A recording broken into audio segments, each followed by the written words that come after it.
அனைவருக்கும் வணக்கம்.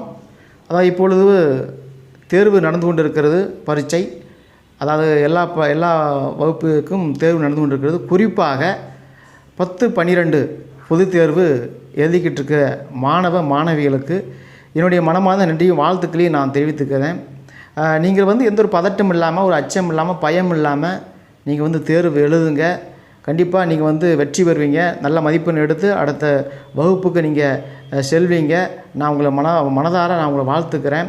ஒரு பயம் இல்லாமல், பதட்டம் இல்லாமல் நீங்கள் என்ன செய்யணும்? தேர்வு எழுதணும். அதே போல் உங்களுக்கு படிக்கிறதுக்கு இப்போ பார்த்தீங்கன்னா, ஒரு தேர்வு ஒரு பரீட்சை முடிஞ்சதுக்கு அப்புறமா உங்களுக்கு கேப் விட்டு தான் அடுத்த தேர்வு உங்களை எழுதுறதுக்கு ஹலோ பண்ணுறாங்க. அப்போ நீங்கள் வீட்டில் இருக்கிற பொழுது என்ன செய்யணும் அப்படின்னா, இருக்கிற பொழுது எடுத்து புத்தகத்தை எடுத்து படிங்க. படித்து நல்லா மனப்பாடம் வச்சுக்குவாங்க.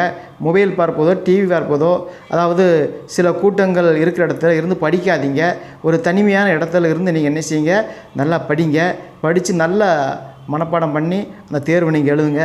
அதே போல் பெற்றோருடைய கவனத்திற்கு குறிப்பாக பெற்றோர் நம்ம என்ன செய்யணும் அப்படின்னா, வீட்டில் இருந்துக்கிட்டு மொபைல் பார்ப்பது, அப்புறம் டிவி சீரியல் பார்ப்பது, அப்புறம் கணவன் மனைவிக்கான சின்ன சின்ன சண்டைகள், கோபங்கள், இதெல்லாம் நீங்கள் கொஞ்சம் தவிர்த்துக்கிட்டால் நம்முடைய பிள்ளைகளுடைய வாழ்க்கை அவர்கள் தேர்வில் எழுவதற்கு நன்றாக இருக்கும், நல்லா அமையும். ஏன்னா நம்ம செய்யக்கூடிய சின்ன சின்ன தவறுகள் இது அந்த பிள்ளைகளுடைய மனநிலையை பாதிக்கும். அவர்களால் அந்த தேர்வில் ஒரு கனெக்ஷன் பண்ண முடியாது. இதனால் ஒரு மனநிலைக்கு வருவாங்க.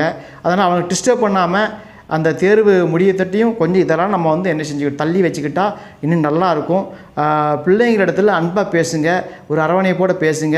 பரவாயில்லாமல் நல்லா படிமா, நல்லா எழுதுமா, பரவாயில்ல, நீ இந்த சைடு நீ மார்க் வாங்கலாலும் பரவாயில்ல, அடுத்த டே நம்ம என்ன செய்யலாம்? எழுதிக்கலாம். அதாவது பரீட்சையில் தோற்றால் நமக்கு அதுக்கு இன்றைக்கு பல டுட்டோரியல்லாம் இருக்குது, அதில் போட்டு நம்ம எழுதிக்கலாம். நீ கோபத்தோடு பேசாங்க. நீ இந்த பரீட்சையில் நீ கண்டிப்பாக பாஸ் ஆகணும், பாஸ் ஆகலாம் நான் உன்னை என்ன செய்வேன், நீ அது செய்வேன், உனக்கு வேலைக்கு போகணும், வைக்கணும் அப்படிங்கிற வார்த்தையை அந்த சொல்ல அவரிடத்துல என்ன செய்யுங்க? தகர்த்துக்கோங்க. நல்லா அன்போடு பேசுங்க. பரவாயில்லாமா, படிமா, நல்லா எழுதுமா, இதில் முடியலைன்னா அடுத்து பார்த்துக்கலாம் அப்படின்னு சொல்லி என்னைங்க அவங்கள ஊக்கப்படுத்துங்க. அது நல்லா இருக்கும். எனவே மீண்டுமாக அந்த 10, 12 தேர்வு எழுதக்கூடிய என்னுடைய மாணவிகளுக்கு என்னுடைய மனமார்ந்த நன்றியும் வாழ்த்துக்களையும் தெரிவித்துக் கொள்கிறேன். வணக்கம்.